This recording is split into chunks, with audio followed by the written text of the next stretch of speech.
Bismillahirrahmanirrahim. Assalamualaikum warahmatullahi wabarakatuh.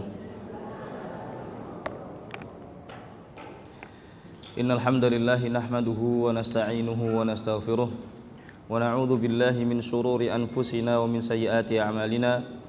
Man yahdihillahu fala mudilla lahu wa man yudlil fala hadiya lahu. Asyhadu an la ilaha illallah wahdahu la syarika lahu wa asyhadu anna Muhammadan abduhu wa rasuluh. Qala Allah Ta'ala fil Qur'anil Karim, ya ayyuhalladzina amanu taqullaha haqqa tuqatih wa la tamutunna illa wa antum muslimun. Wa qala ta'ala, ya ayyuhan nasu taqu rabbakumul ladzi khalaqakum min nafsin wahidah wa khalaqa minha zawjaha وبث منهما رجالا كثيرا ونساء واتقوا الله الذي تساءلون به والأرحام إن الله كان عليكم رقيبا ويا أيها الذين آمنوا اتقوا الله وقولوا قولا سديدا يصلح لكم أعمالكم ويغفر لكم ذنوبكم ومن يطع الله ورسوله فقد فاز فوزا عظيما. Amma ba'du, fa inna asdaqal kalami kalamullah wa khairal hadi hadi Muhammadin sallallahu alaihi wasallam wa syarral umuri muhdatsatuha wa kullu muhdatsatin bid'ah wa kullu bid'atin dhalalah wa kullu dhalalatin finnar. Jamaah yang dirahmati oleh Allah Subhanahu wa taala, sebelum kita ucapkan segala sesuatu pada majelis yang mulia ini, pada hari Senin tanggal 26 bulan Jumada Akhirah tahun 1437 Hijriah, sebelum kita mengucapkan segala sesuatu, alangkah indahnya kita memulai hari-hari kita dengan mengucapkan puji syukur kepada Allah Subhanahu wa taala yang telah memberikan kepada kita banyak sekali kenikmatan. Yang paling besar di antaranya adalah nikmat beragama dengan agama Islam dan juga nikmat beriman, yang mana Islam dan iman tidak bisa diraih oleh seorang hamba melainkan kecuali dengan taufik dan hidayah dari Allah Subhanahu wa taala. Kemudian yang kedua, salawat serta salam semoga senantiasa tercurahkan kepada Nabi kita Muhammad sallallahu alaihi wasallam, kepada para keluarga dan juga para sahabat-sahabat beliau dan orang-orang yang mengikuti mereka hingga hari kiamat kelak. Para jamaah yang dirahmati oleh Allah, masih bersama kitab Umdatul Ahkam, pokok-pokok hukum dalam agama Islam, yang ditulis dan dikumpulkan hadis-hadisnya oleh Al-Imam Abdul Ghani Al-Maqdisi rahimahullahu taala, yang telah kita baca pada pertemuan yang lalu dua hadis dari kitab tersebut, yaitu hadis sahabat Amirul Mukminin Umar ibnul Khattab radhiyallahu anhu, yang mana beliau mengatakan, saya mendengar Rasulullah sallallahu alaihi wasallam bersabda, innamal a'malu binniyat, sesungguhnya amalan-amalan itu tergantung niatnya. Sah atau tidaknya amalan tergantung niatnya. Mudah-mudahan senantiasa kita mengingat hadis ini dan kita renungkan setiap hari ketika kita hendak beraktivitas, ketika kita ingin mulai bekerja, kita selalu ingat hadis ini. Karena hadis ini, para ulama letakkan hadis ini di awal kitab-kitab mereka. Faidahnya adalah untuk supaya kita mengingat ketika kita ingin mulai aktivitas kita, mengingat masalah niat. Karena niat ini merupakan pokok yang mana kita bangun di atasnya pahala amalan kita. Apabila niat kita lurus karena Allah Subhanahu wa taala, maka Allah Subhanahu wa taala akan memberikan kita balasan sesuai apa yang kita inginkan. Wa innama likulli imri'in ma nawa, dan sesungguhnya setiap orang mendapatkan apa yang dia niatkan. Kalau niatnya baik, Allah akan ganjar dia dengan kebaikan. Dan apabila niatnya buruk, maka Allah Subhanahu wa taala akan berikan balasan yang setimpal atas perbuatan dan niatnya. Kemudian hadis yang kedua yang kita baca kemarin merupakan muqaddimah, pendahuluan dari bab yang akan kita pelajari, dari bab tentang bersuci. Kita membaca kemarin hadis dari sahabat Abu Hurairah radhiyallahu taala anhu, bahwasanya beliau berkata, Rasulullah sallallahu alaihi wasallam bersabda, la yaqbalullahu salata ahadikum idza ahdatsa hatta yatawadda. Tidaklah Allah Subhanahu wa taala menerima, dan kita sudah jelaskan makna Allah tidak menerima. Makna Allah Subhanahu wa taala tidak menerima antara salah satu dari dua kemungkinan. Kemungkinan yang pertama maksudnya adalah salat kita tidak sah. Kemungkinan yang kedua, salat kita sah namun tidak mendapatkan pahala, dan dua-duanya tidak baik. Bagaimana ketika kita salat dan tidak diterima oleh Allah Subhanahu wa taala? Rasulullah sallallahu alaihi wasallam bersabda, la yaqbalullahu salata ahadikum idza ahdatsa hatta yatawadda. Allah Subhanahu wa taala tidak menerima salat salah seorang dari kalian apabila dia berhadas sampai dia berwudu. Dan kita telah jelaskan makna hadas dan juga makna najis pada pertemuan yang lalu. Dan hadis ini merupakan dalil juga bahwasannya cukup dengan wudu satu kali saja boleh kita gunakan untuk beberapa kali salat selama tidak batal wudunya. Pada siang hari ini insyaallah kita akan lanjutkan kepada hadis-hadis selanjutnya. Hadis yang ketiga, Al-Imam Abdul Ghani Al-Maqdisi rahimahullah membawakan hadis dari sahabat Abdullah ibni Amrin ibni Al-As wa Abi Hurairah wa Aisyah. Hadis ini diturunkan oleh beliau dalam kitab ini dari tiga sahabat.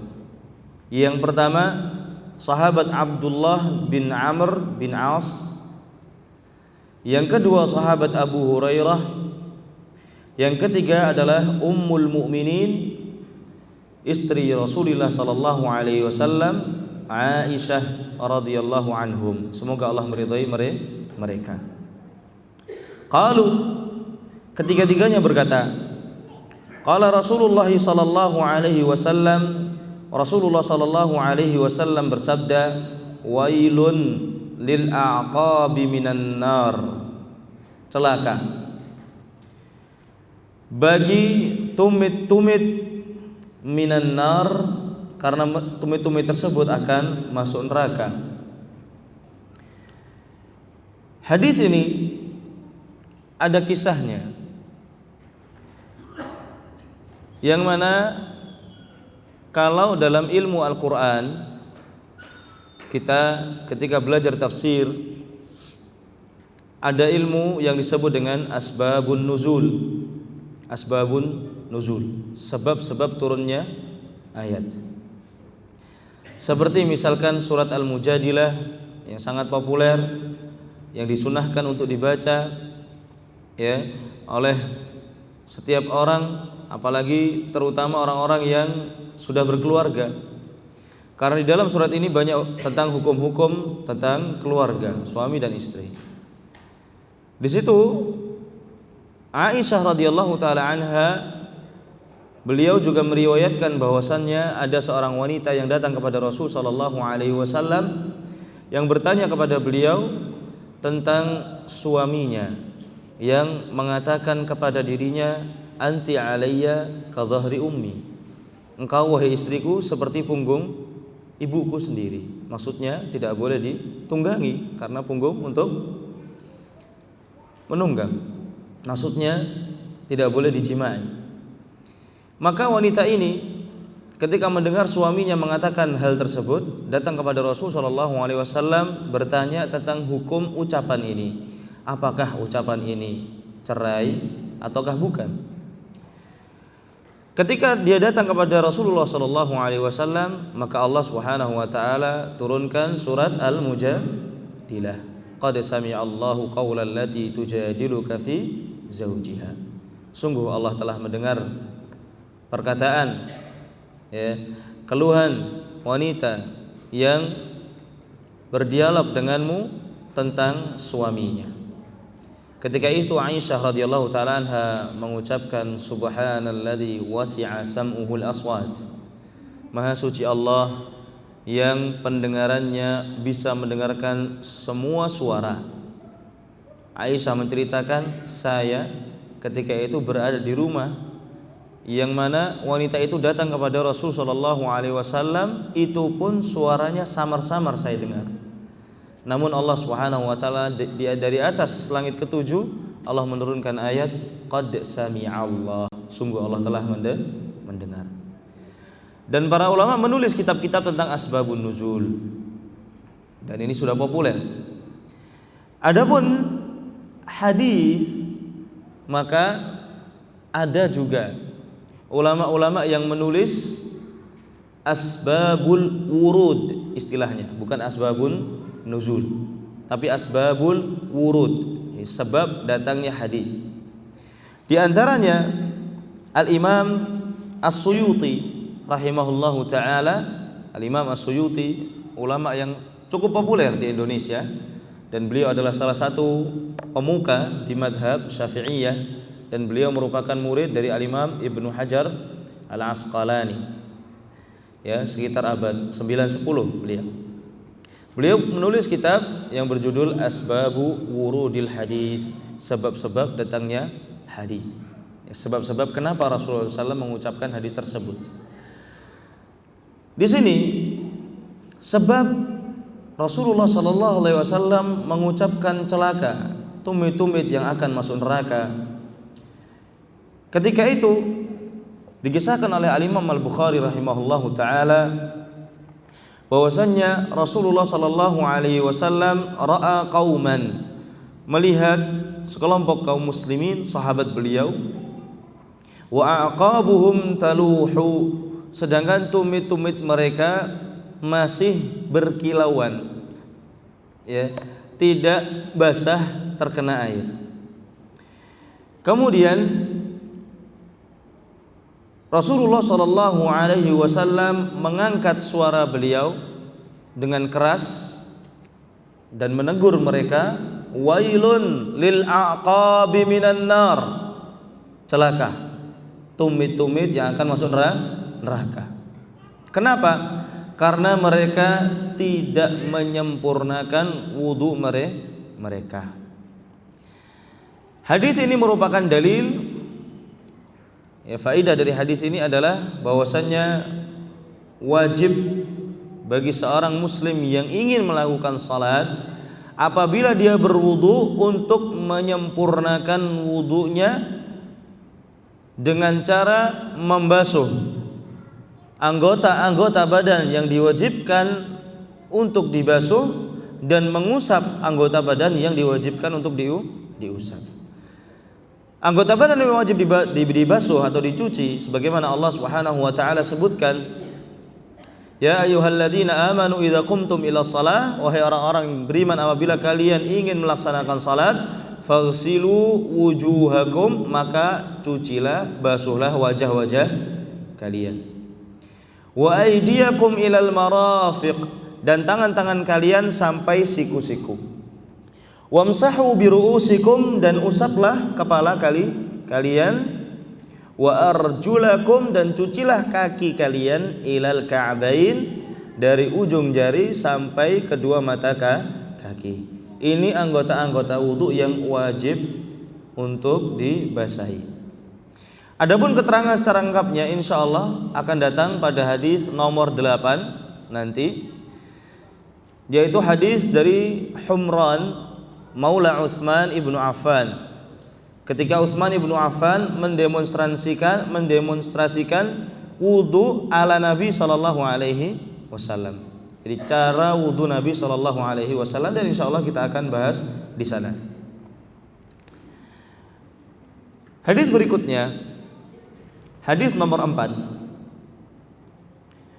An Abi Hurairah radhiyallahu anhu, dari sahabat Abu Hurairah radhiyallahu anhu, semoga Allah meridai beliau, anna Rasulullah sallallahu alaihi wasallam qala, bahwasanya Rasul sallallahu alaihi wasallam bersabda, idza tawaddaa ahadukum, apabila salah seorang dari kalian berwudu, falyaj'al fi anfihi ma'a thumma liyantathir.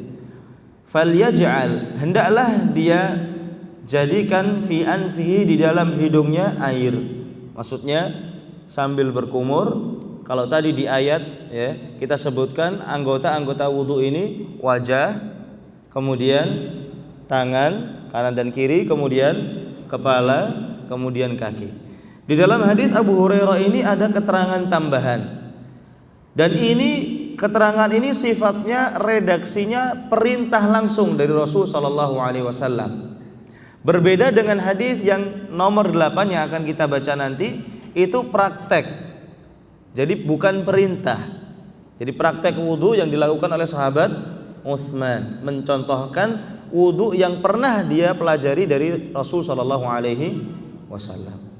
Dari sisi kekuatan, hadis ini lebih kuat karena redaksinya langsung dari Rasul sallallahu alaihi wasallam, dan di situ ada perintah. Ya. Rasulullah SAW memerintahkan falyaj'al fi anfihi ma'an, hendaklah dia jadikan air di hidungnya. Tsummal yantasir, kemudian hendaklah dia buang. Kemudian wa man istajmara falyutir, ini masalah lain. Dan barang siapa yang beristinja, ya cebok, dengan menggunakan batu, falyutir, maka hendaklah dia jadikan batunya witir, ganjil. Nanti akan kita bahas berapa batunya. Wa idza staiqadha ahadukum min naumihi, dan apabila salah seorang dari kalian, ini masalah lain juga, terbangun dari tidurnya, falyaghsil yadayhi, hendaklah dia mencuci kedua tangannya, qabla an yudkhilahuma fil ina'i thalathan, sebelum qabla an yudkhilahuma, dia memasukkan kedua tangannya, fil ina, ke dalam bejana, thalathan, 3 kali.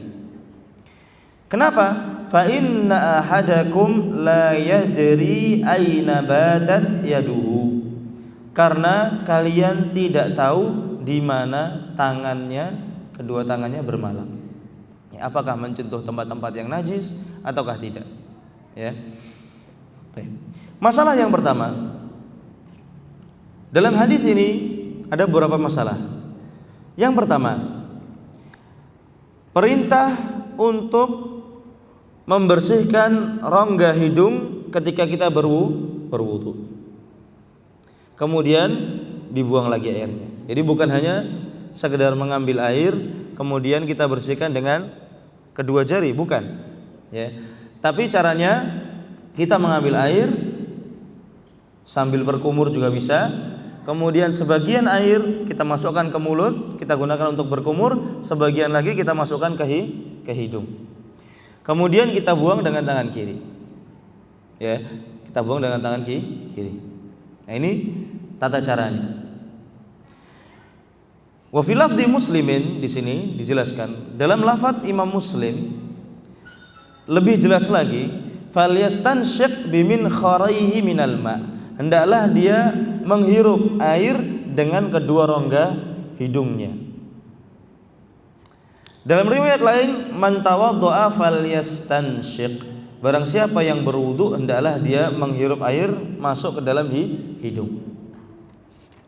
Nah, sekarang apa hukum memasukkan air ke dalam hidung? Kalau kita lihat redaksi dari 3 hadis ini, semuanya dengan teks perintah. Yang pertama, falyaj'al, Dalam bahasa Arab ini perintah. Falyastansyiq, perintah juga. Para ulama menyebutkan kaidah al-aslu fil amri al-wujub. Asal dari perintah syar'i, ya, kalau kita baca ayat atau kita baca hadis, kemudian kita temukan di situ ada perintah baik dari Allah dan Rasulnya, karena Allah adalah yang membuat syariat Islam dan Rasulullah SAW menyampaikan syariat Islam dari Allah, maka apabila teks perintah muncul dari Allah dan Rasulnya, kita harus memahami yang pertama kali apa? Hukum ini adalah wajib. Ya, hukumnya adalah wajib. Jadi secara tekstual kita dapat pahami bahwasannya menghirup air untuk membersihkan hidung dalam berwudu hukumnya adalah wajib. Apakah hukum wajib ini disepakati oleh semua ulama? Jawabannya tidak. Yang berpendapat bahwasannya membersihkan hidung dengan memasukkan air hukumnya adalah wajib adalah Al-Imam Ahmad bin Hanbal rahimahullahu ta'ala, dan beliau berdalil dengan hadis-hadis ini dan kaidahnya tadi sudah saya sebutkan, al-aslu fil amri lil wujub, asal dari perintah adalah untuk hukum wajib. Adapun ulama-ulama yang lain seperti Al-Imam Asy-Syafi'i rahimahullah dan Imam Malik, mereka mengatakan hukum memasukkan air ke dalam hidung adalah sunnah. Ya. Hukum di sini adalah sunnah. Kenapa? Beliau mengatakan karena Allah Subhanahu wa taala hanya menyebutkan 4 anggota badan yang wajib dibasuh ketika wudu dalam Al-Qur'an dan tidak menyebutkan membersihkan hidung.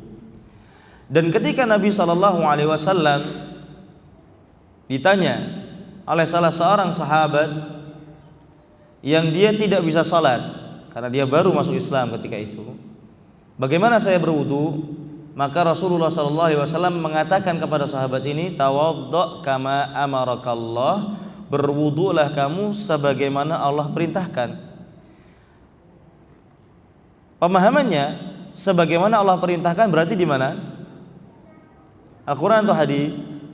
Dalam Al-Quran. Dan sedangkan dalam Al-Quran tidak disebutkan masukkan air ke dalam hidung.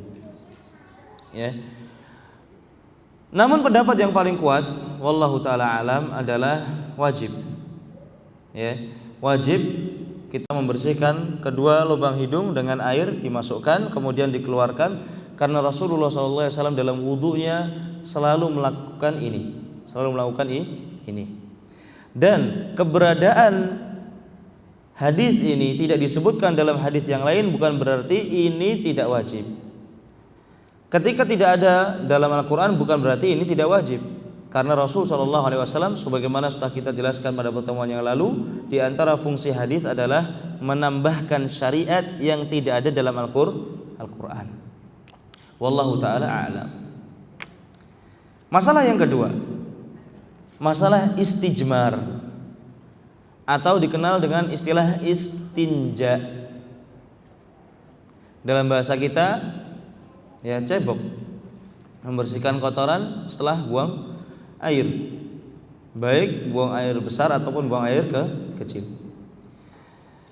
Kita tahu bersama bahwasanya asal benda yang digunakan untuk bersuci adalah air.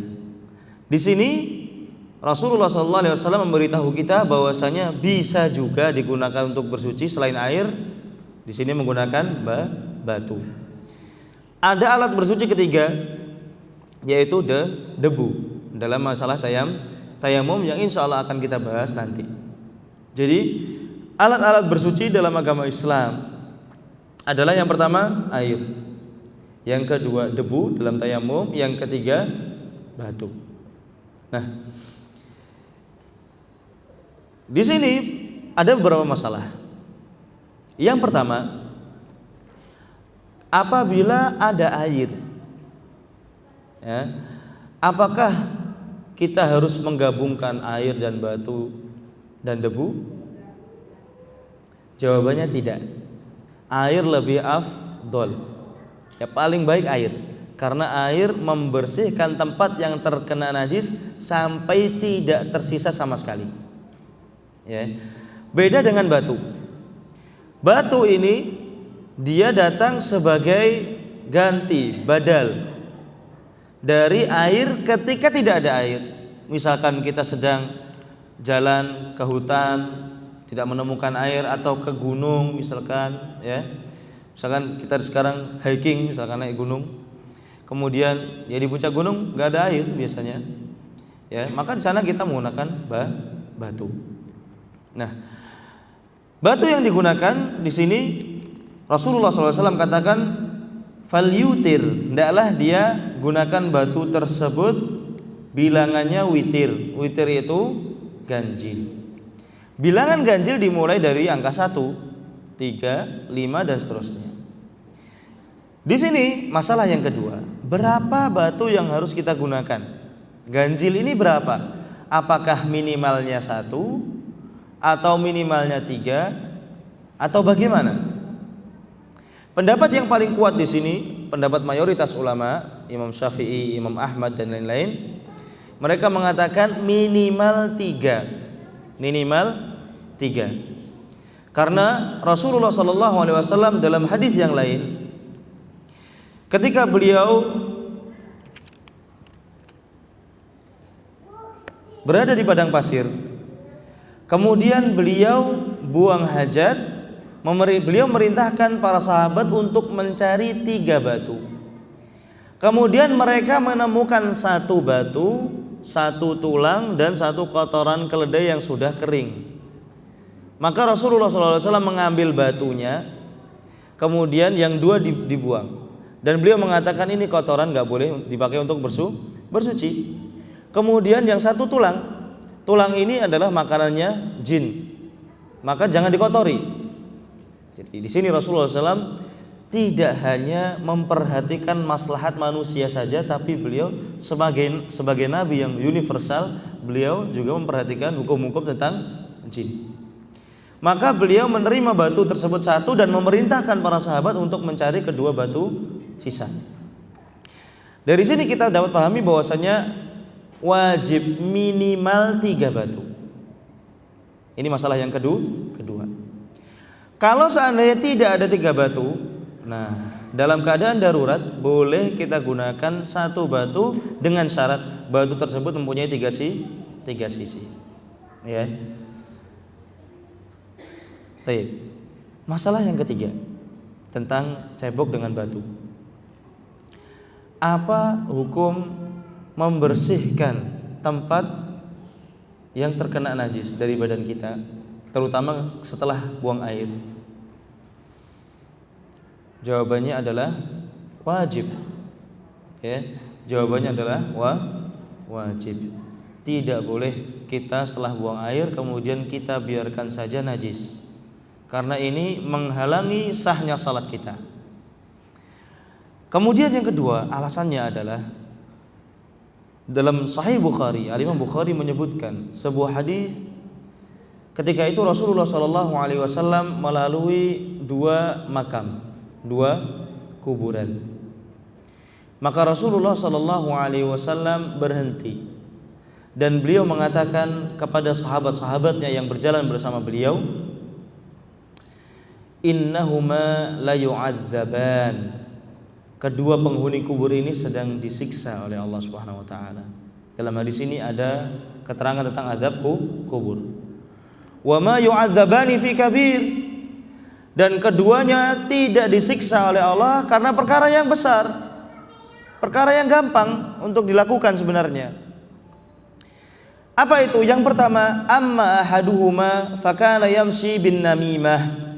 Yang pertama, ahli kubur yang pertama, dia dulu ketika hidup di dunia, dia berjalan di muka bumi ini dengan menyebarkan fitnah.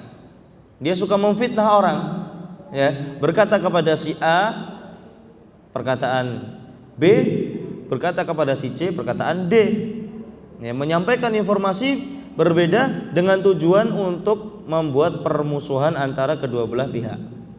Ini namimah istilahnya, atau dalam bahasa kita dikenal dengan istilah fitnah, mengadu domba. Wa amal akhar, adapun yang kedua, kata Rasul sallallahu alaihi wasallam, fakana la yastatiru, dalam riwayat lain la yastanzihu min baulihi. Adapun yang kedua, dia dulu ketika buang air tidak menutup diri.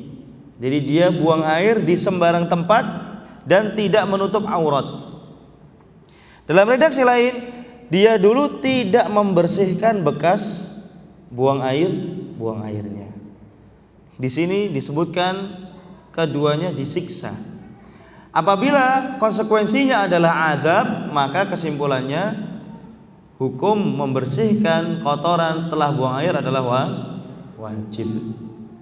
Wallahu ta'ala a'lam. Ini 3 faedah tentang masalah istijmar atau cebok menggunakan batu. Adapun masalah berikutnya, di sini Rasulullah SAW memerintahkan juga apabila kita bangun tidur dan kita ingin mencuci tangan kita, maka hendaklah menuangkan air ke tangan, bukan memasukkan tangan ke dalam bejana. Kenapa? Sebab-sebabnya para ulama sebutkan, karena tadi sebelumnya dalam hadis disebutkan kita itu mungkin cebok, dan mungkin cebok itu tidak bersih, dan ketika orang tidur dia tidak tahu tangannya berada di mana, ya enggak? Orang tidur kadang-kadang kemalingan aja bisa, gitu kan Pak ya. Apalagi dia merasakan tangannya di mana, dia nggak paham. Makanya untuk kehati-hatian supaya air yang akan dia manfaatkan tersebut tidak menjadi najis, maka diperintahkan oleh Rasulullah SAW sebelum kita mencuci tangan atau ingin memasukkan tangan kita ke dalam air yang jumlahnya besar atau banyak, maka kita cuci tangan tersebut dengan air dengan cara menuangkan, atau pakai keran kalau zaman sekarang ya, di wastafel bisa, atau dengan gayung kita tuangkan ke tangan kiri dulu atau kanan dulu kemudian kiri. Baru setelah itu, setelah tangan kita bersih, kita masukkan ke dalam bak mandi misalkan, boleh. Ya. Para ulama juga mengatakan bahwasanya di sini tidak hanya karena airnya nanti menjadi najis. Bisa jadi ketika ada orang melihat, ya kalau dia di rumah sendiri maka nggak ada masalah. Misalkan kita tinggal di asrama misalkan, ya, sedangkan air itu dipakai rame-rame, tidak hanya kita sendirian.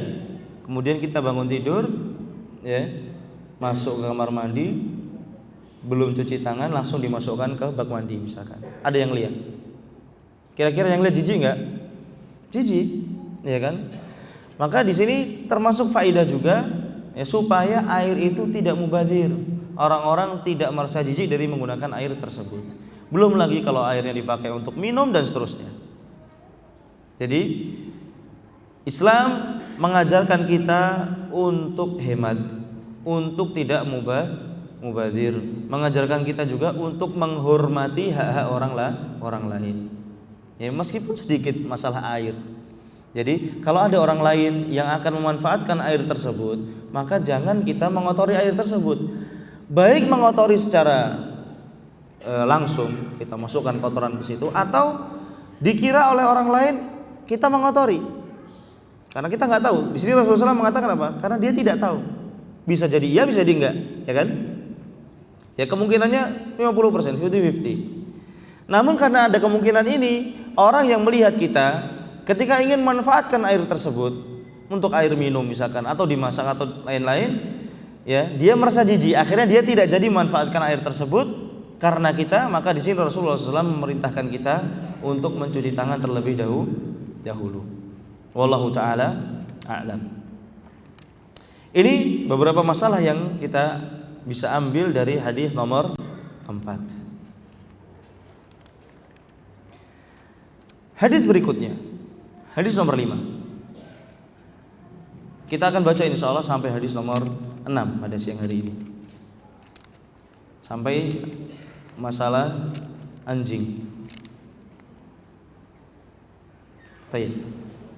Hadis nomor 5. Jadi dalam hadis nomor 5 ini ada masalah yang cukup populer apalagi di masyarakat Indonesia. Kita baca dulu hadisnya. An Abi Hurairah radhiyallahu anhu, masih dari sahabat Abu Hurairah radhiyallahu taala anhu. Anna Rasulullah sallallahu alaihi wasallam qala, Rasulullah sallallahu alaihi wasallam bersabda, la yabulanna. Ini larangan. Jangan sekali-kali kalian yabul, kencing, fil ma'id daim, dalam air yang tergenang, alladzi yajri, yang tidak mengalir, thumma yaghtasilu minhu, kemudian dia gunakan air itu untuk mandi, ya, diambil airnya. Wali muslimin, dan redaksi Imam Muslim, la yaghtasil, janganlah kalian mandi, fil ma'id daim, dalam air yang tergenang, wa huwa junubun, dalam keadaan junub. Dua hadis ini, yang pertama ada beberapa masalah di sini. La yabulanna ahadukum, larangan kencing di air yang tergenang. Kemudian larangan mandi dari air yang najis. Masalah yang ketiga, larangan mandi dalam keadaan junub. Kitanya dalam keadaan junub, kita mandi masuk ke dalam air yang tergenang, kolam misalkan, kita masuk langsung, padahal kita dalam keadaan junub. Ini ada 3 masalah. Masalah yang pertama, la yabulanna, janganlah sekali-kali kalian, salah seorang dari kalian, yabul, kencing, fil ma'id daim, dalam air yang tergenang. Di sini Rasulullah SAW membedakan 2 macam air. Ada air yang tergenang, ada air yang mengalir. Dan keduanya mempunyai hukum yang berbeda. Air yang tergenang, air ini sifatnya sangat cepat terpengaruh, ya, benda-benda asing yang masuk ke dalam air tersebut. Makanya Rasulullah SAW melarang kita kencing di situ. Kenapa? Karena tidak ada regulasi. Jadi airnya diam di situ saja, sehingga najisnya akan menyebar dan menyebabkan air tersebut tidak bisa dimanfaatkan lagi. Ya. Dan ini hukumnya haram. Karena kita yang pertama kencing sembarangan. Yang kedua tabdzir. Jadi kita menyia-nyiakan sesuatu yang seharusnya bisa dimanfaatkan, baik untuk kita sendiri atau yang ketiga orang lain, ya, yang akan menggunakan air tersebut akhirnya tidak jadi. Nah, ini masalah yang pertama. Masalah yang kedua, tsumma yaghtasilu minhu, kemudian dia gunakan untuk mandi. Nah, ini termasuk kelanjutan dari hadis yang tadi. Jadi larangan mandi di tempat yang najis dengan air yang najis. Tentunya kita tahu bahwasanya mandi adalah salah satu, ya, sarana untuk bersuci dan membersihkan diri, sedangkan najis adalah benda yang kotor dan tidak boleh kita gunakan untuk membersihkan diri. Baik. Masalah itu yang pertama, masalah mudah insyaallah dan mudah difahami, dan saya kira masyarakat awam pun tidak akan melaksanakan perbuatan ini, ya, apalagi kita yang belajar, ya, na'udzubillah min dzalik.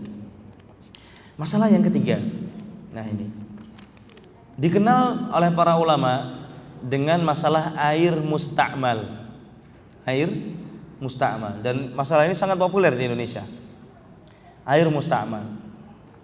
Sebelum kita bahas hadisnya, saya akan berikan definisi dulu apa itu air musta'mal. Air musta'mal ini ada dalam madhab Syafi'iyah. Ya, di madhab lain tidak ada.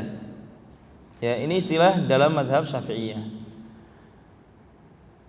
Apa itu air musta'mal? Air musta'mal, musta'malun dalam bahasa Arab dari kata amila yang artinya bekerja. Musta'mal dipakai artinya. Air musta'mal adalah air yang bekas apa? Bekas dipakai untuk bersuci. Jadi air bekas wudu ya, bersuci. Air bekas mandi junub. Ini disebut dengan air musta'mal. Apa hukum air musta'mal? Nah, menurut ulama-ulama Syafi'iyah, sebagian mereka, ini pun pendapat sebagian mereka, bukan pendapat semuanya. Mereka mengatakan bahwasanya air musta'mal ini tidak bisa lagi dipakai untuk bersuci. Dia suci namun tidak bisa mensucikan. Ya. Kenapa? Karena kekuatan dia untuk mensucikan sudah digunakan. Oleh karena itu, meskipun dia sendiri suci tapi tidak bisa mensucikan. Dan ini adalah mazhab yang populer di negeri kita, di mana masyarakat kita meyakini bahwasanya apabila air sudah dipakai untuk berwudu tidak boleh lagi dipakai untuk berwudu, ya, dibuang atau digunakan untuk membersihkan najis masih boleh. Tapi kalau untuk mensucikan hadas tidak boleh. Nah, di sini Rasulullah SAW melarang seseorang untuk mandi dalam keadaan dia junub. Mandinya langsung masuk ke dalam kolam. Nah, ini hadis yang akan kita bahas. Pengertian junub insya Allah sudah kita jelaskan pada pertemuan yang lalu. Junub adalah hadas besar yang sebabnya adalah keluarnya air mani atau berjima. Meskipun tidak keluar air maninya, disebut dengan istilah junub. Apa hukumnya? Wajib mandi. Nah, di sini Rasulullah SAW menyebutkan, la yaghtasil, jangan mandi. Siapa? Ahadukum, salah seorang dari kalian, fil ma'id daim, di air yang tergenang, wa huwa junubun, dalam keadaan junub. Dalam hadis ini tidak disebutkan sebabnya kenapa dilarang mandi. Apakah menyebabkan air tersebut nanti najis? Jawabannya apa?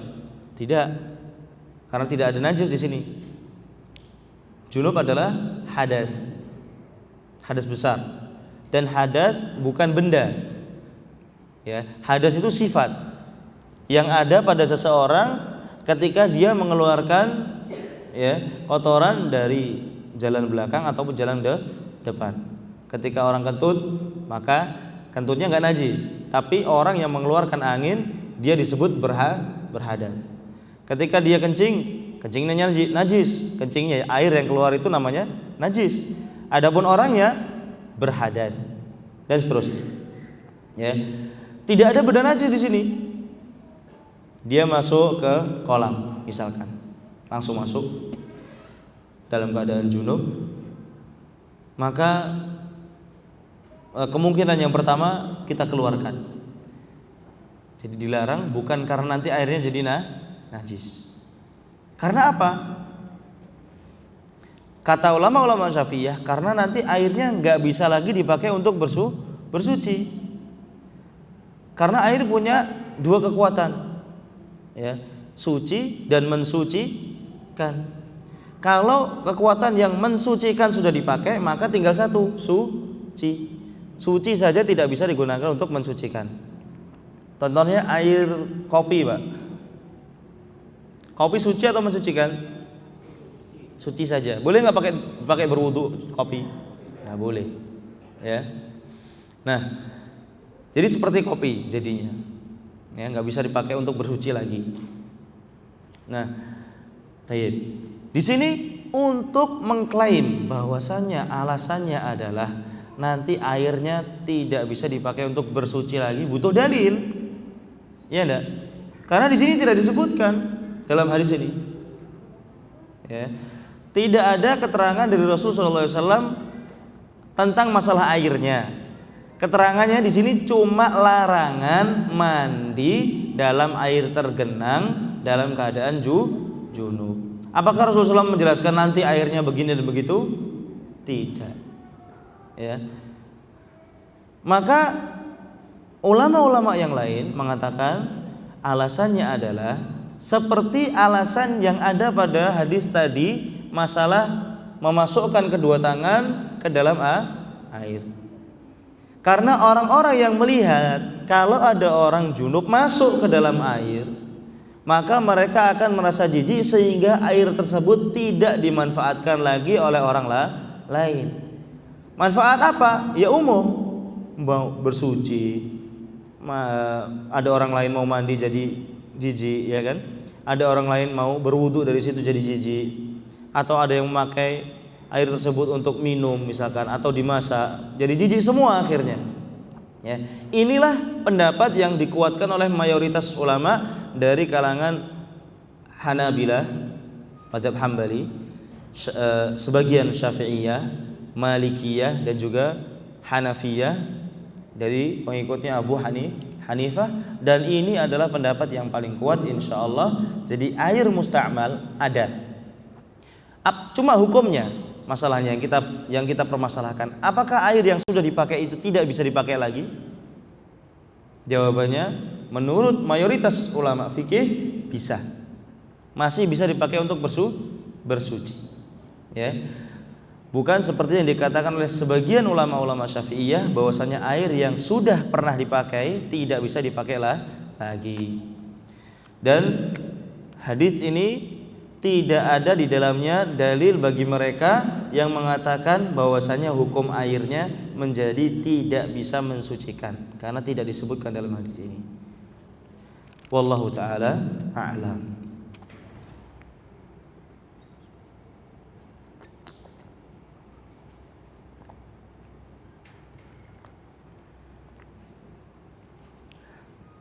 Masalah lain tentang hukum air. Tadi kita bahas masalah air apabila dia kemasukan benda yang suci. Manusia suci kan? Suci atau najis manusia? Suci. Ya. Masalah lain apabila air kemasukan benda najis. Nah, tadi para ulama sepakat kalau air kemasukan benda suci tetap suci. Ya, kalau enggak kita enggak bisa minum teh. Ya, kan kita campur itu. Campuran benda suci. Air kemasukan benda najis. Apa hukumnya? Najis juga? Perlu diperinci sini. Ya ini Pak. Jadi banyak atau sedikit. Ya. Kalau airnya banyak, danau misalkan, mau orang kencing di situ juga nggak bakal masalah, ya nggak ada masalah. Kenapa? Karena airnya mengalahkan najisnya. Yang pertama yang perlu kita pahami di sini adalah bagaimana cara mendeteksi air itu najis. Ya, air itu menjadi najis. Caranya adalah dengan mengetahui salah satu dari 3 sifat. Sebagaimana hadis ini disebutkan dari sahabat Abu Umamah Al-Bahili, meskipun hadisnya lemah, namun para ulama bersepakat bahwasanya 3 ciri-ciri ini adalah cara untuk mendeteksi air apakah dia najis ataukah tidak. Air yang sudah kemasukan benda najis apabila berubah salah satu dari 3 sifatnya, maka dia menjadi najis. Apa itu? Rasa, warna dan bau.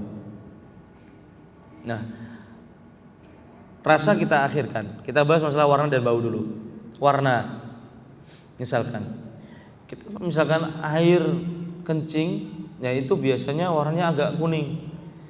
Air normalnya, air ya seperti ini, bening. Ya, kemudian kok warnanya agak kuning. Nah, nggak di gelas. Kalau di gelas ya mungkin sirup, ya kan. Tapi di tanah misalkan atau di kolam misalkan, kolam kecil misalkan, airnya agak kuning. Nah, maka ini ciri-ciri yang pertama. Bukan berarti ya kalau warnanya kuning langsung kita katakan najis, enggak. Kita ya cek dulu. Kita cium baunya. Baunya pesing. Berarti ini najis. Perlu kita rasakan enggak? Jangan. Kita sudah yakin ini najis, nggak usah dicoba, nyicip. Terus bagaimana caranya itu? Kenapa dikatakan rasa? Bagaimana caranya? Atau masuk akal nggak kita nyicipin air yang najis?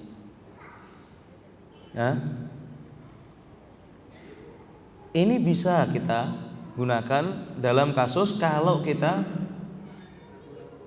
ternyata terminum ya air yang najis. Apa itu air yang najis?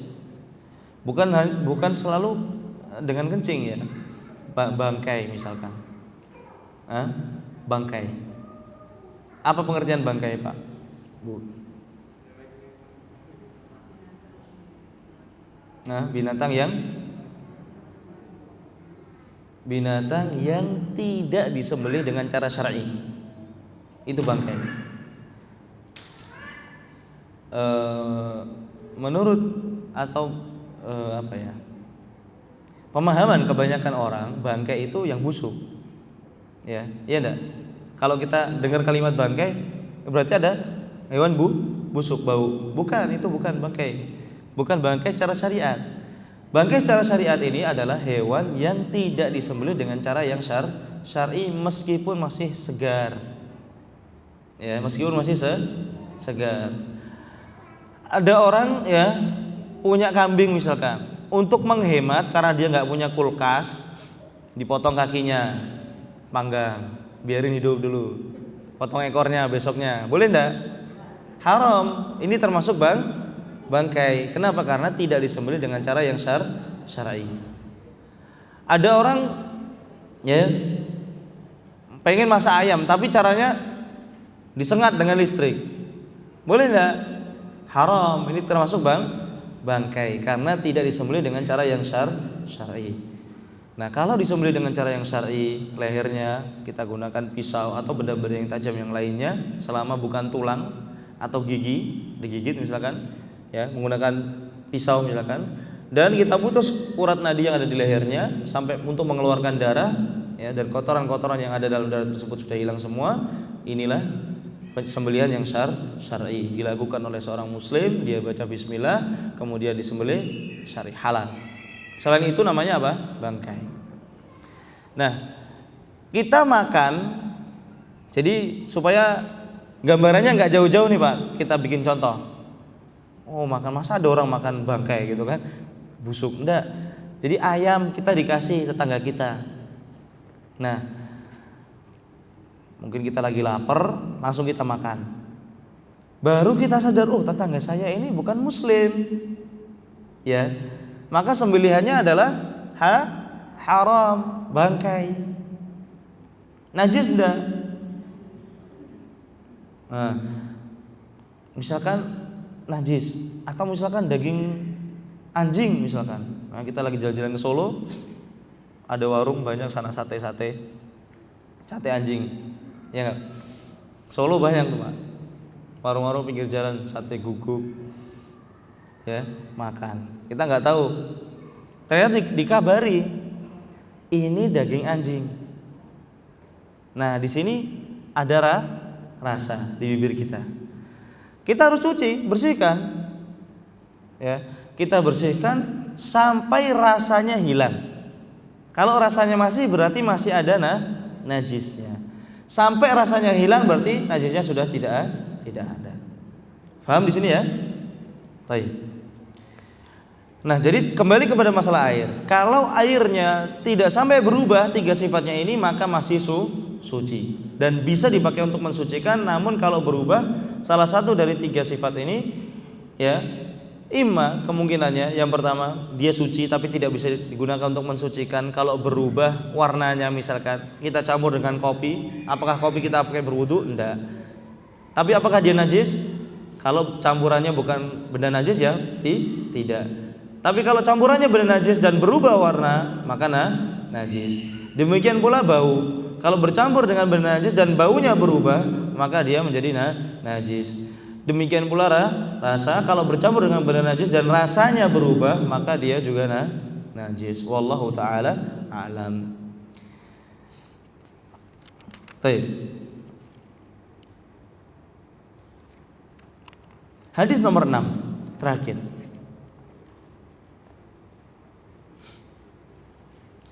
Masih dari Abu Hurairah radhiyallahu taala anhu. Anna Rasulullah sallallahu alaihi wasallam qaal, bahwasanya Rasul sallallahu alaihi wasallam beliau bersabda, "Idza syaribal kalbu fi ina'i ahadikum falyaghsilhu sab'an wa li muslimin ulahunna biturab." Hadis yang nomor 7. Masih ada hubungannya dengan hadis nomor 6. Walahu, dan lahu, kembali kepada Imam Muslim. Dan hadis ini diriwayatkan oleh Imam Muslim pula dari hadis Abdullah ibnu Mughaffal. Anna Rasulullah sallallahu alaihi wasallam qaal, bahwasanya Rasul sallallahu alaihi wasallam bersabda, "Idza walagha." Kalau tadi redaksinya idza syariba, kalau minum. Kalau di sini walagha. Walagha itu minum juga. Cuma minumnya anjing. Bukan kayak minumnya manusia, minumnya anjing itu dengan menggunakan lidah, ya, seperti kita lihat kucing, seperti itu. Idza walagal kalbu fil ina, apabila anjing minum, menjilat, fil ina, dalam bejana kalian, faghsiluhu, maka cucilah bejana tersebut sab'an, 7 kali, wa affiruhu tsaminah biturab, dan jadikan yang ke-8 itu menggunakan turab, tanah.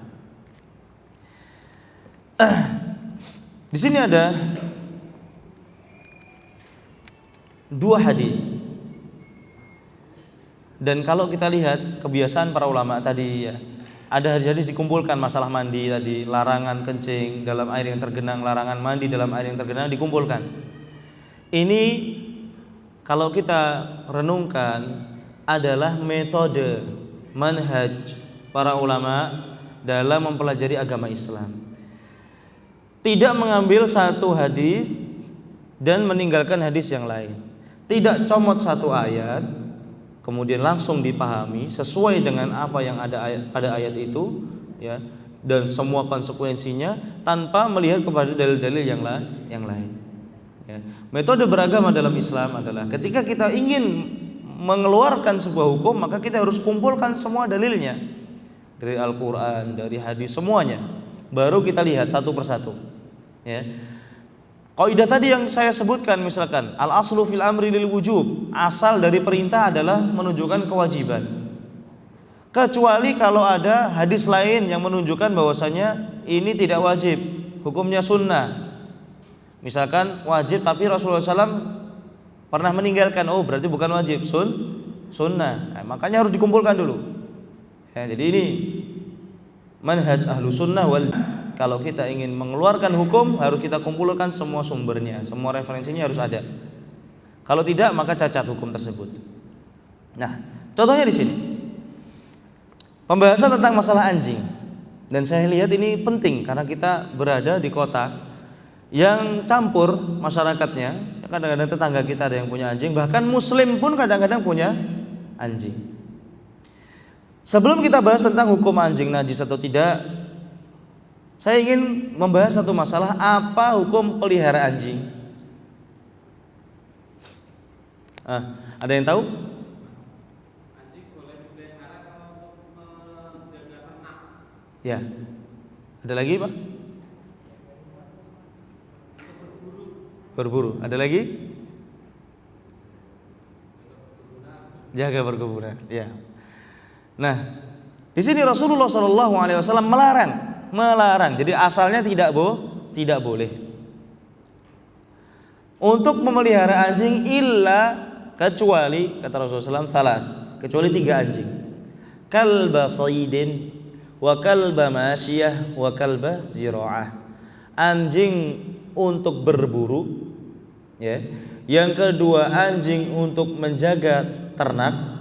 Yang ketiga anjing untuk menjaga ladang atau tanaman. Ini boleh tiga-tiganya. Nah, itu pun ditempatkannya oleh para ulama dibahas. Tempatnya di mana? Boleh nggak ditaruh di pemukiman?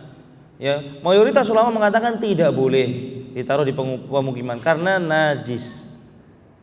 Jadi harus ditaruh jauh dari pemukiman, dibuatkan rumah sendiri. Nah, adapun anjing yang 3 tadi itu pun masih disyaratkan harus anjing yang berpendidikan, harus diajari, ya, harus terlatih, disekolahin kalau ada sekolahnya, atau dilatih sendiri, ya harus dilatih. Kalau anjingnya tidak terlatih maka tidak boleh, ya digunakan, ya karena anjing kalau sudah terlatih dia paham, ya dia boleh ngapain, nggak boleh ngapain dia paham, ya nggak boleh ke rumah misalkan, dia nggak boleh makan hewan ternaknya. Bukan malah makan hewan ternaknya, ada suruh jaga kambing, ya kambingnya dimakan. Nah ini maka nggak boleh yang seperti ini. Ya jadi harus terlatih. Nah, kemudian anjingnya, kalau di hadis ini liurnya, mulutnya, anjingnya najis atau tidak? Mayoritas para ulama mereka mengatakan najis. Anjing semua badannya najis. Meskipun ada sebagian kecil ulama yang mengatakan tidak najis karena tidak ada satu dalil pun yang menyatakan bahwasanya anjing adalah najis kecuali hadis ini. Kecuali hadis ini.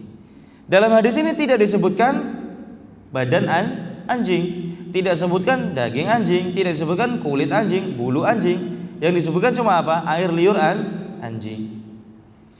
Para ulama Syafi'iyah dan juga Hambali mereka menyebutkan bahwasanya anjing adalah najis. Bahkan dulu di awal Islam Rasulullah SAW pernah memerintahkan untuk membunuh anjing, khususnya anjing yang gila karena dia berbahaya. Nah, mereka menjelaskan di sini karena cairan-cairan yang keluar dari anjing asalnya adalah dari tubuh anjing. Dari tubuh anjing. Kalau yang keluar dari tubuhnya najis, cairan-cairan tersebut, ya liurnya, kemudian apalagi kotorannya sudah jelas tidak dipersisihkan oleh para ulama, maka dagingnya juga najis. Sebagian yang lain mengatakan tidak najis, namun pendapat yang paling kuat, ya, dan demi kehati-hatian hukumnya adalah najis. Apalagi Rasulullah SAW sudah melarang untuk memelihara anjing dan para ulama menyebutkan syarat-syaratnya. Ya, anjing yang boleh dipelihara adalah anjing yang terlatih. Yang tidak terlatih tidak boleh. Nah, kemudian masalah yang ketiga, kalau kita tahu anjing itu najis, maka ada bagian najis yang ada pada anjing yang harus dibersihkan dengan cara yang khusus. Tidak seperti membersihkan najis-najis yang lain. Apa itu? Air liurnya. Rasulullah SAW di sini mengatakan apabila anjing minum di bejana kalian, berarti anjing dekat dengan manusia. Ada anjing yang boleh dipelihara. Jadi hadis ini kita bawa kepada hadis-hadis kepada anjing yang dekat dengan manusia. Ya. Tidak seperti apa yang dikatakan oleh Imam Malik rahimahullahu taala bahwasanya anjing yang boleh dipelihara itu tidak najis liurnya. Ya, yang betul adalah umum. Di sini dalilnya diantaranya. Jadi anjingnya menjilat bejana kalian. Berarti apa? Anjing ini hidup di tengah-tengah manusia. Nah, dan ada kitab ditulis sekitar abad ketiga Hijriyah, namanya Ibnul Marzaban, Imam Ibnul Marzaban. Dia menulis kitab judulnya unik. Judulnya unik. Ya, saya sebutkan untuk wawasan saja. Judulnya Tafdilul Kilab ala Katsirin mimman labithas siyab. Keutamaan anjing di atas kebanyakan orang yang memakai baju. Maksudnya keutamaan anjing dibanding manusia. Beliau di situ membahas tentang masalah adab, ya, dan masalah kesetiaan. Jadi banyak manusia ini yang sudah tidak setia. Kalau punya janji berkhianat dan tidak amanah lagi. Anjing aja amanah. Nah, di situ beliau membahas masalah itu dan beliau menegur teman-temannya, ya, orang-orang yang sezaman dengan beliau, apalagi zaman kita, ya, 1000 tahun setelah beliau, ya, maka termasuk tanda-tanda hari kiamat sebagaimana disebutkan oleh Rasul sallallahu alaihi wasallam adalah dicabutnya amanah dari hati-hati manusia. Dan juga Imam Bukhari menyebutkan manusia itu kal ibli mi'ah, kata Rasulullah SAW, seperti 100 onta. Jarang kalian temukan dari 100 onta yang bisa kendarai. Ini menunjukkan bahwasanya amanah apalagi di akhir-akhir zaman seperti ini sangat susah ditemukan. Baik. Kembali kepada masalah najisnya anjing tadi. Nah, kalau anjing menjilat, misalkan ini, ya, kemudian ini lidahnya dimasukkan ke sini, menyentuh air. Nah, maka air ini biasanya air yang ada di bejana kita bukan kolam kita, beda. Nah, nanti kita akan bahas kalau air jilat kolam, apakah airnya dibuang satu kolam ataukah enggak. Nah, ini air di bejana sedikit, di panci atau di gelas kita misalkan, atau di ember kita, dijilat oleh anjing. Dia minum di situ. Maka yang pertama kali harus kita lakukan, airnya dibuang. Kenapa? Najis. Kalau air najis sudah tidak bisa dimanfaatkan lagi, buang. Ya. Kemudian bejananya harus dicuci. Karena dia terkena air yang menjadi najis. Airnya asalnya tidak najis tapi menjadi najis di sini. Nah, bagaimana cara mencucinya? 7 kali. Apakah harus 7 kali? Nah, di sini dalil Rasulullah SAW mengatakan 7 kali. Maka kita lakukan 7 kali. Apa hikmahnya apa? Saya tidak tahu. Zaman dulu orang nggak tahu, sekarang tahu sekarang. Zaman dulu orang-orang nggak tahu, zaman sahabat saya tidak tahu hikmahnya apa. Apa yang dilakukan oleh para sahabat? Atau nyari-nyari dulu. Kami sekarang belum tahu alasannya Rasulullah kenapa harus 7 kali. Kalau najis kan yang penting saya bersihkan 1, 2, 3 kali, nggak ada dicium, nggak bau. Kemudian warnanya sudah kembali normal, maka najisnya sudah hilang, ya kan? Seperti kaidah yang kita bahas tadi. Apakah ini yang mereka lakukan? Tidak. Ketika Rasulullah SAW sudah bersabda, apalagi masalahnya masalah agama, bukan masalah dunia, maka wajib kita sami'na wa ata'na, kami mendengar dan kami taat. Karena apa? Akal kita ini pendek, akal kita ini kurang, tidak sampai kepada hal-hal yang Allah Subhanahu wa taala tahu. Kita saja tidak tahu apa yang ada dalam tubuh kita. Iya enggak? Otot kita ada berapa misalkan, ya, sel-sel tubuh kita ada berapa, tulang kita jumlahnya ada berapa. Kita tidak tahu kecuali setelah dipelajari. Nah, yang seperti ini juga sama. Jadi akidah seorang muslim ketika dia mendengarkan perintah dari Allah dan Rasulnya atau larangan, maka sami'na wa ata'na, kami dengar dan kami taat. Banyak contoh sahabat-sahabat, diantaranya sahabat yang memakai cincin emas.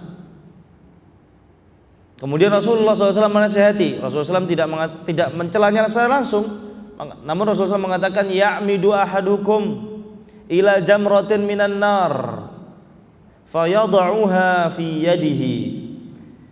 Ada salah seorang di antara kalian yang sengaja mengambil batu dari neraka kemudian dia letakkan di tangannya.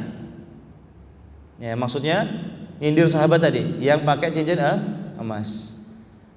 Langsung dilepas dan dibuang cincinnya. Temannya mengatakan, "Duh, kenapa enggak kamu manfaatkan cincinnya? Kan yang enggak boleh untuk dipakai saja." Ya kan? Kan bisa kamu kasih, bisa kamu jual, bisa kamu sedekahkan. Dia mengatakan apa? Saya tidak mau mengambil sesuatu yang sudah dikatakan neraka oleh Rasulullah sallallahu alaihi wasallam. Ya. Demikian pula ketika khamr, minuman keras diharamkan di Madinah, apa yang terjadi? Dibuang. Ya. Ali bin Abi Thalib memerintahkan sebagian sahabatnya, "Qum, bangun, iksir, pecah itu bejana-bejana, gentong-gentong yang ada, khamarnya dipecah." Ya, sampai parit-parit kota Madinah ketika itu ngalir minuman keras, khamar.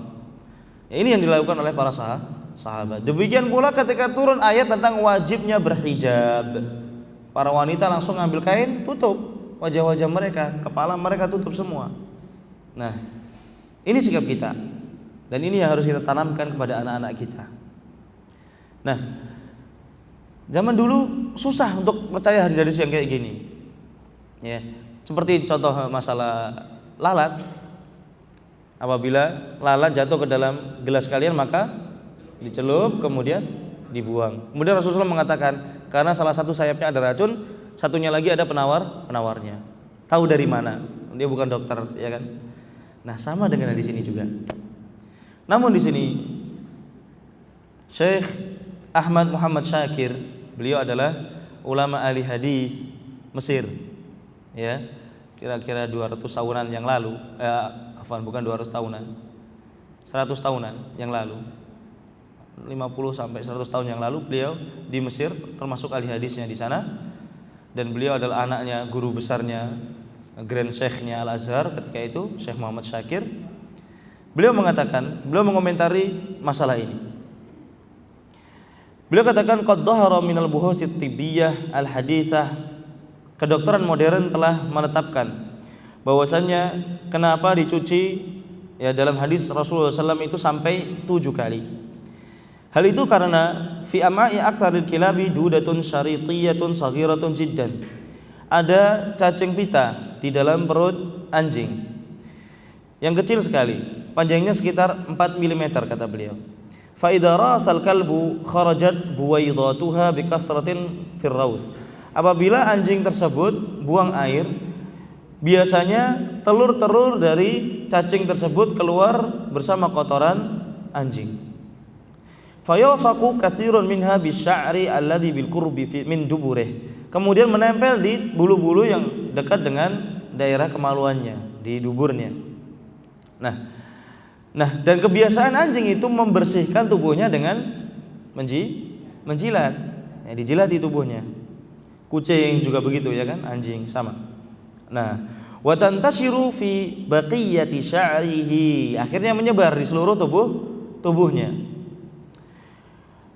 Biwasitati lisanihi aw ghairih, dengan media lidahnya atau yang lain. Maka apabila dia menjilat di bejana kita, maka Rasulullah SAW mengambil tindakan preventif sebelum ya, terjadi penyakit karena anjing. Meskipun tidak semua anjing seperti itu, ya. Dan tapi kita tidak bisa membedakan mana anjing yang seperti itu, mana yang tidak. Maka di sini Islam mengambil kaidah saddud dzari'ah, jadi menutup jalan bahaya. Dan ini termasuk kaidah yang besar dalam agama Islam. Ya, menutup jalan-jalan yang menuju kepada bahaya. Nah, maka di sini kemudian para dokter juga menyatakan bahwasanya cacing tersebut tidak bisa mati meskipun dengan menggunakan ya, alat-alat untuk membersihkan yang modern, sabun dan lain-lain. Dan subhanallah itu bisa dibersihkan dengan tanah. Ini mukjizat sains yang ada dalam Islam. Dan mukjizat-mukjizat ini banyak dalam Islam, tidak hanya 1 2, banyak.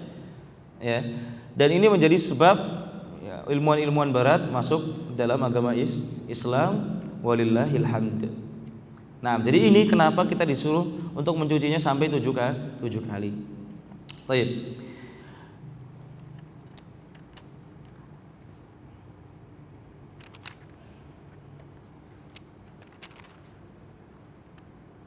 Masalah terakhir atau 2 masalah lagi. Bagaimana caranya menggunakan tanah tersebut dalam mencuci? Ya. Para ulama mengatakan hadis-hadis redaksinya di sini ada yang mengatakan pada cucian pertama, ada yang mengatakan terakhir, ada yang mengatakan yang penting pakai tanah ya di salah satu dari bilangan-bilangan untuk mencuci tersebut. Dan ini pendapat yang paling kuat. Jadi yang penting pakai tanah. Bagaimana caranya? Bisa digosok dengan tanah dulu terlebih dahulu. Ini bicaranya. Ditaburkan tanah, pasir misalkan, kemudian digosok, kemudian disiram sampai 7 kali. Totalnya berapa? 8. Ya, siramnya 7 kali, tanahnya sekali. Atau tanah langsung dicampur dengan air, ya, kemudian disiram lagi berapa kali? 6 kali. Jadi langsung siraman pertama tanah dengan air. Nah, ini caranya. Masalah yang terakhir, kalau anjing tersebut menjilat tidak pada bejana, tapi menjilat badan atau menjilat pakaian kita, bagaimana cara mensucikannya?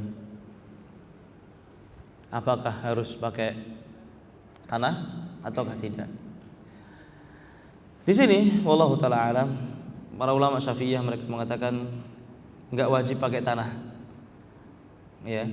Sunnah pakai tanah di sini. Namun apabila benda yang kita cuci tersebut, kalau kita cuci pakai tanah malah rusak, ya, maka tidak harus menggunakan tanah. Di sini saya nukilkan fatwa dari Syekh Muhammad bin Shalih Al-Utsaimin. Beliau adalah anggota Komite Fatwa Saudi Arabia dan beliau sudah meninggal rahimahullahu taala. Beliau mengatakan tetap dicuci 7 kali, wala naqulu ihdaha biturab, namun tidak kita katakan harus pakai tanah, kata beliau. Karena bisa jadi membahayakan barang yang akan dicuci. Nah, naqulu yusta'malu 'ani turabi yasta'milu 'ani turabi sabunan aw shibhahu minal muzil. Beliau mengatakan boleh diganti dengan sabun atau yang lainnya dari media-media yang bisa menghilangkan najis tersebut. Kemudian wa yakfi ma'al ghasalati sab', dan itu cukup dengan cucian yang 7 kali tadi. Wallahu taala a'lam. Ini yang bisa saya sampaikan pada pertemuan kali ini. Apabila ada pertanyaan atau hal-hal yang kurang jelas dari hadis-hadis yang kita sampaikan tadi, maka bisa disampaikan di sesi pertanyaan. Wallahu taala alam. Ini yang bisa saya sampaikan. Apabila ada benarnya maka datangnya dari Allah, dan apabila ada salah maka dari saya dan dari syaitan, dan saya ucapkan astaghfirullah. Subhanakallah hamdik, astaghfirullah wa atubu ilaik.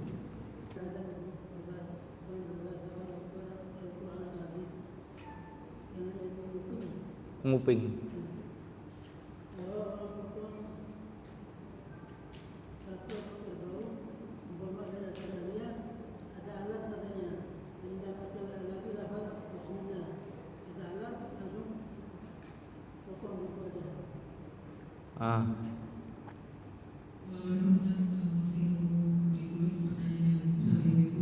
Ya. Boleh nanya Ustaz, di sini dalam penjelasannya dari termasuk binatang buasnya, maksudnya termasuk dianggap sama seperti anjing dalam keadaan najisnya disebut binatang buas seperti singa, serigala, macan dan sejenisnya. Tolong penjelasannya Ustaz. Nah, masalah tadi Bapak bilang untuk menyembelih ya dengan alat, kemudian menggunakan bismillah. Sebentar, saya jawab dulu.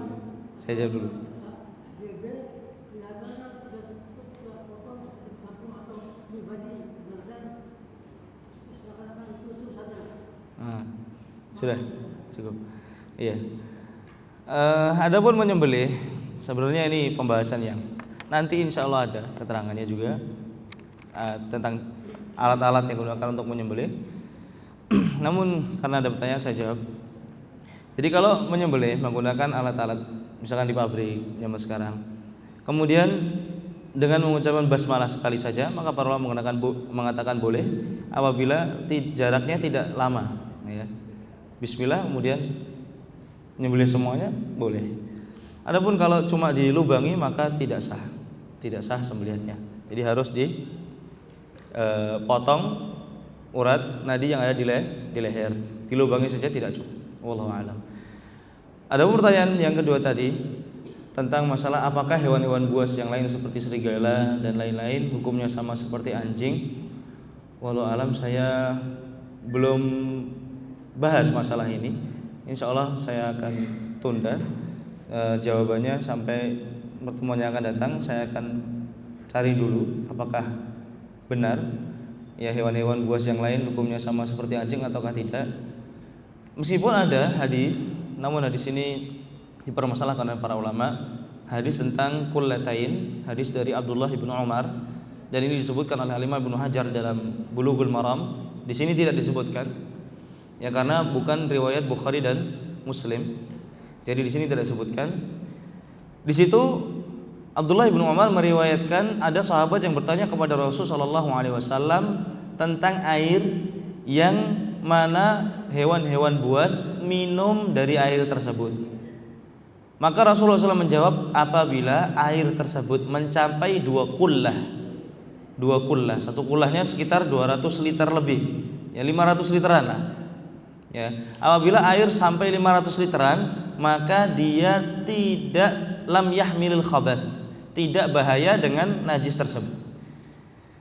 Kalau kita secara konteks kita pahami bahwasanya di sini hewan-hewan buas berarti liurnya juga najis. Namun saya belum berani jawab, ya. Saya akan cari dulu insyaallah.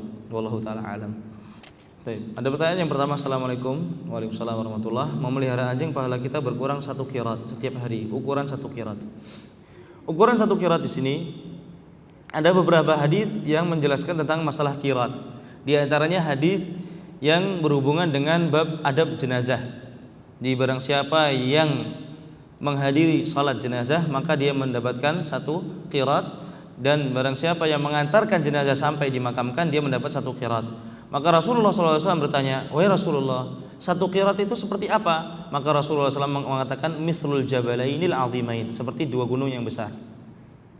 Namun apakah dalam hadis tentang anjing 1 qirat seperti ini? Para ulama mengatakan tidak, qirat ini bukan yang itu. Qirat ini adalah ukuran karat di Arab, ya. Jadi bukan ukuran seperti yang dalam hadis jenazah, namun ini ukuran tertentu. Saya sendiri kurang tahu pastinya seperti apa, cuma kata para ulama ya yang mensyarah menerangkan tentang hadis qirat yang dimaksud dalam anjing, ya itu bukan seperti qirat yang ada pada masalah jenazah. Wallahu a'lam. Kemudian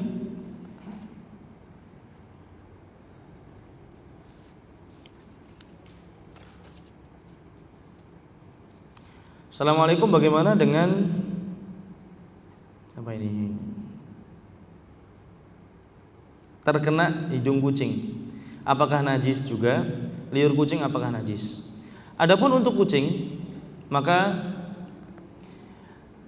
kucing ini dikecualikan dari hewan-hewan yang buas. Ya. Rasulullah SAW pernah ditanya, hadisnya ada salah seorang sahabat ketika itu dia memelihara kucing di rumahnya dan ada kucing yang ingin minum, kemudian dia beri minum dari bejananya. Kemudian menantunya, namanya saya lupa, menantunya sempat heran, kok diberi minum dari gelasnya, ya, dari bejana yang ingin dia gunakan. Maka ketika dia melihat menantunya terheran-heran, beliau menjelaskan, kenapa engkau terheran-heran? Dulu Rasulullah SAW pernah bersabda kepada kami, ya, tentang masalah kucing. Beliau mengatakan innaha laisat binajisin. Kucing itu tidak najis. Kenapa? Innaha minat tawafina alaikum wat tawafat. Karena kucing ini termasuk binatang-binatang yang setiap hari bergaul dengan manusia, sehingga di sini ada kaidah al-masyaqqah tajlibut taisir. Apabila ada kondisi yang berat, maka kondisi tersebut akan menjadi mudah dalam syariat kita. Seperti ketika orang sholat tidak mampu berdiri, maka boleh duduk. Sama seperti masalah kucing ini, ketika dia sering sekali bergaul dengan manusia, maka Allah Subhanahu wa taala ringankan hukumnya, Allah mudahkan, kucing tidak najis.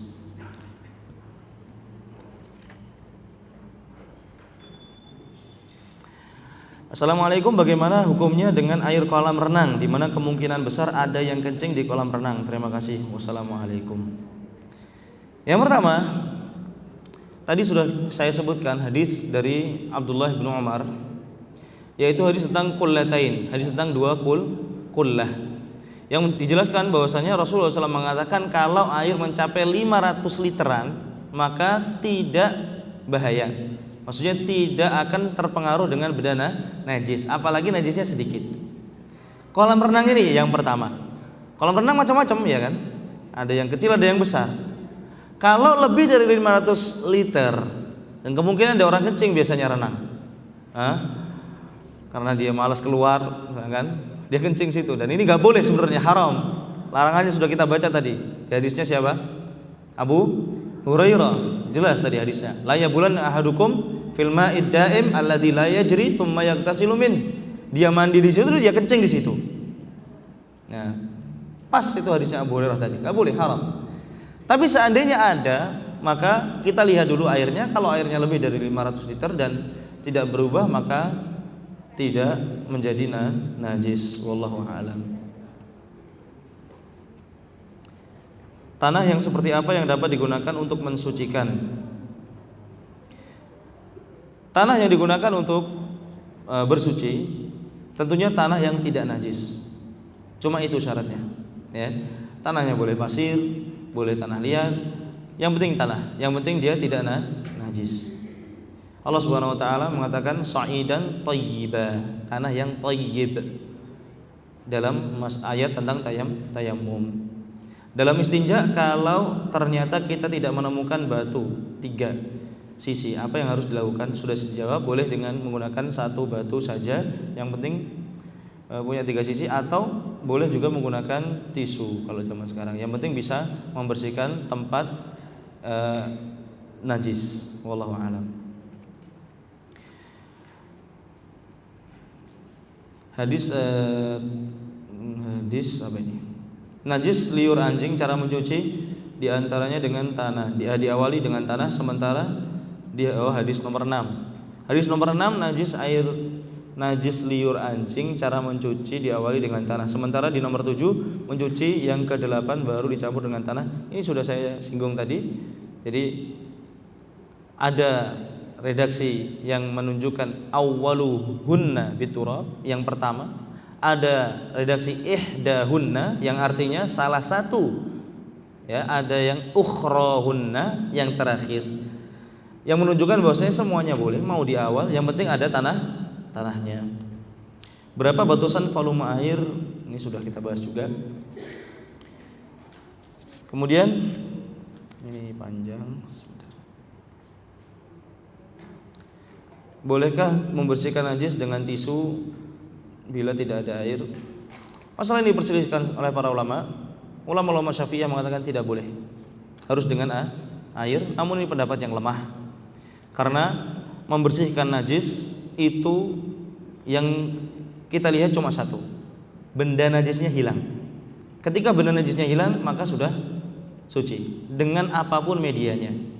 Ya, contohnya ada masalah yang disebut dengan sebutan istihalah, jadi berubah wujud. Ada orang kencing misalkan sembarangan di pinggir jalan, bau ternyata, ya kan? Tapi kemudian beberapa hari kemudian baunya hilang. Apakah tempat situ masih najis? Kena angin, kena panas matahari, masih najis tidak? Yang rajih, pendapat yang kuat, tidak, karena najisnya sudah hilang, menguap. Ya, maka di sini jawabannya boleh menggunakan tisu. Taib. Assalamualaikum Ustaz, seandainya airnya di gelas aqua, kita pakai wudu, apakah boleh kita celupkan tangan ke dalam gelas 4 ini maksudnya apa? Untuk gitu, bahasa Inggris ya, untuk mengambil airnya, for gitu. Dan sebelumnya kita sudah mencuci tangan 3 kali. Gelas aqua kita gunakan air untuk mengambil, kayaknya nggak masuk. Iya, susah masuk gitu. Malah ini buang-buang air jadinya. Jadi cara yang paling tepat, kita tuangkan sedikit-sedikit, ya. Kemudian kita gunakan untuk berkumur. Cukup 1 kali aja, karena airnya sedikit. Misalkan kita nggak ada air nih ya, airnya sedikit. Jadi minimal wajibnya kita mencuci dan membasuh anggota wudu itu 1 kali wajib. Kalau 3 kali hukumnya sunnah afdol. Kalau airnya sedikit, 1 kali kita tuangkan sedikit kumur, kita tuangkan sedikit basuh wajah dan seterusnya. Ya, jangan dimasukkan air tangannya meskipun sudah dicuci, keluar semua airnya, habis. Nah, masalah sah atau tidaknya sah, meskipun Anda menggunakan air yang sangat banyak dan mubadir, buang-buang air, masalah wudunya sah nggak? Sah. Cuma masalahnya di sini, kita dilarang untuk tabdzir, ya, boros, nggak boleh boros. Maksudnya air tidak kita tuangkan tapi langsung kita cukup. Kemudian pertanyaan berikutnya masih masalah istinja dan sudah dibahas masalah dengan tisu tadi. Wallahu taala a'lam. Jadi ini yang bisa kita bahas pada pertemuan kali ini. Kita tutup dengan bacaan doa kafaratul majlis. Subhanakallahumma hamdika asyhadu an la ilaha illa anta astaghfiruka wa atubu ilaik. Wassalamualaikum warahmatullahi wabarakatuh.